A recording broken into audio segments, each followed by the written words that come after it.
Все самое важное и интересное за эту неделю. По ревности ухтинка получила срок за удар в живот ухажера. Успеть до зимы. В Ухте начался ремонт еще одной лестницы. И взрослые, и дети в поселке Сидью отреставрировали памятник участникам войны.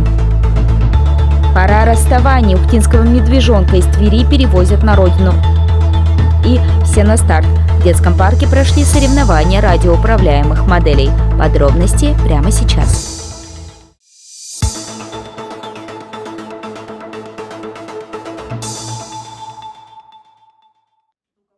Ухтинский городской суд вынес приговор местной жительнице за тяжкий вред здоровью, причиненный по неосторожности.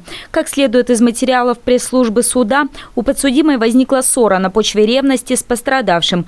Мужчина, испытывавший симпатию к девушке, получил от нее один удар в область живота. Потасовка повлекла разрыв селезенки, а после удаления органа врачами в ходе операции. Помимо этого, ухтинка на момент преступления уже отбывала условный срок по приговору мирового судьи. После нанесения травмы воздыхателю ухтинска Кармен отменили условное наказание и заменили его на реальное лишение свободы – 2 года в колонии общего режима. После оглашения приговора суда осужденная, не согласившаяся с реальным сроком наказания, сообщила суду о намерении обжаловать решение. В законную силу приговор еще не вступил.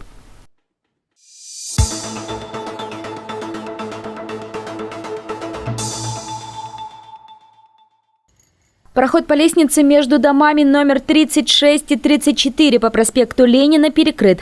Там 30 сентября стартовал ремонт. Как долго он будет длиться, неизвестно. Теперь идут подготовительные работы. Спецавтодор просит жителей и гостей города не оставлять на территории, прилегающей к объекту, свои авто. Речь идет как о проезжей части рядом с лестницей, так и о заездах.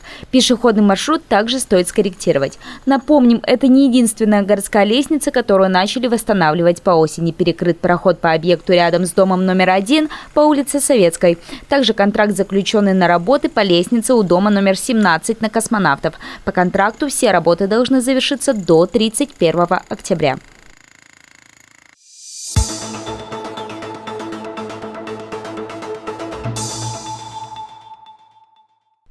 В поселке Сидью после реставрации вновь открыли памятник воинам-освободителям.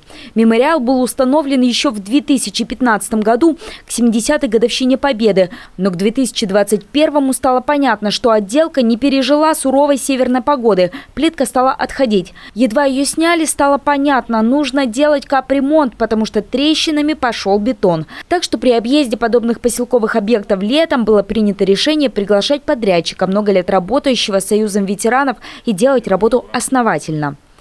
Как мы договаривались, до конца сентября сделать. Они до конца сентября сделали.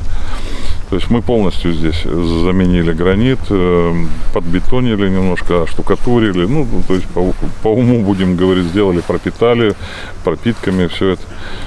Вот. Договоренность у нас есть, что они... по крайней мере, на 3 года ближайшие они полностью будут приезжать по весной и осени, делать ревизию. Если что-то не так, они будут восстанавливать. Союз потратил на это 120 тысяч и будет продолжать работу по сохранению памяти о героях войны дальше. Готовы к установке 10 памятников для могил ветеранов, ждут подходящего времени для их установки. Поработать над увековечиванием памяти решили и подростки поселка Сидью. Они также присутствовали на открытии обновленного мемориала. Порохом тучи неслись, пролившись свинцом с небосвода. Ни шагу земли и ни пяди назад. Касается каждого взвода. 5 местных ребят, подготовивших к открытию отреставрированного памятника стихи, на самом деле помогали и в финальных работах. Облагораживали территорию, покрасили ограждение памятного знака и расположенные рядом скамейки.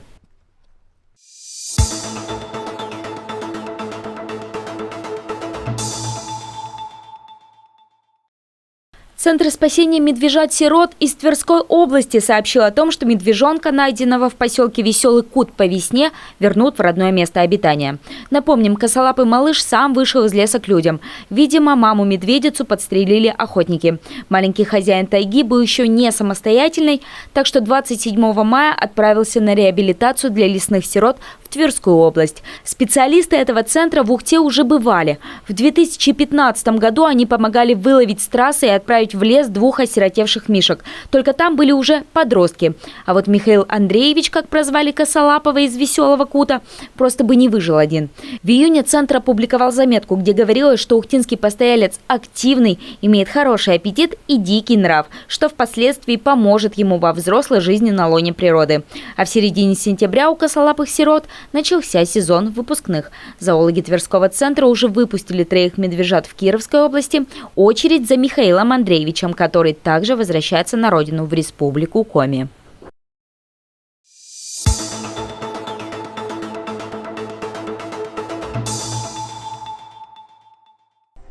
В минувшие выходные Ухтинский детский парк наполнился шумом маленьких радиоуправляемых двигателей. Виновником торжества эмоций и звуков стали соревнования «Про Север».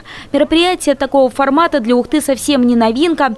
Раньше их организацией занимался Центр юных техников, но к дополнительному образованию ухтинской ребятни в прошлом году присоединился и технопарк «Кванториум», так что в этом году они стали соорганизаторами. На их базе юные инженерные кадры также учатся, как собирать различные модели, так и заниматься их спортивным управлением. Особенно радостно было вернуться к соревнованиям после длительного перерыва. После того, как случилась ситуация с коронавирусом, соревнования стали все дистанционные, проходили в спортзалах маленькими группами. В общем, это очень сильно зрелищность данных соревнований снизило. И это первые соревнования, которые мы привезли детей из других городов, которые стали массовыми. Обновилась и соревновательная инфраструктура. Так, часть мероприятий прошла на площадке Центра творчества имени Корчевского и детского парка. Задействовали в соревнованиях и новый бассейн «Планета». Там прошли соревнования по судомоделизму. В парке, несмотря на довольно зябкую погоду, в воздух поднялись самолеты на радиоуправлении. Всего по итогам участниками «Про Севера» стали 43 школьника. Помимо хозяев фестиваля ухтинцев были гости из Визинки и Сыктывкара. Но наши местные любители радиоуправления не отдали приезжим пальму первенства. За 3 соревновательных дня участники от Ухты завоевали 13 наград. На 2-м месте сыктывкарцы, в столицу Коми они увезли копилку с 10 призовыми местами.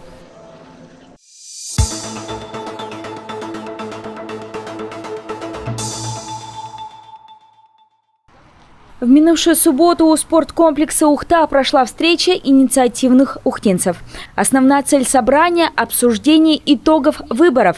Местом стал так называемый гайд-парк. Согласно постановлению правительства Коми, площадь перед универсальным спорткомплексом на Тиманской является специально отведенной территорией для обсуждения общественно значимых вопросов.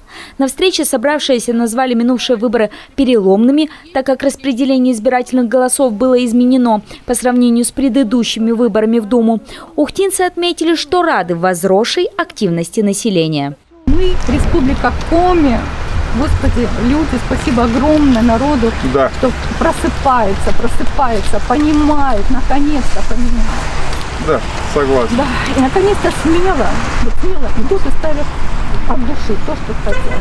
Выступил на собрании первый секретарь Ухтинского отделения КПРФ, высказавший радость по поводу победы на выборах представителей его партии Олега Михайлова. Именно этот коммунист будет представлять Коми по одномандатному округу в Госдуме.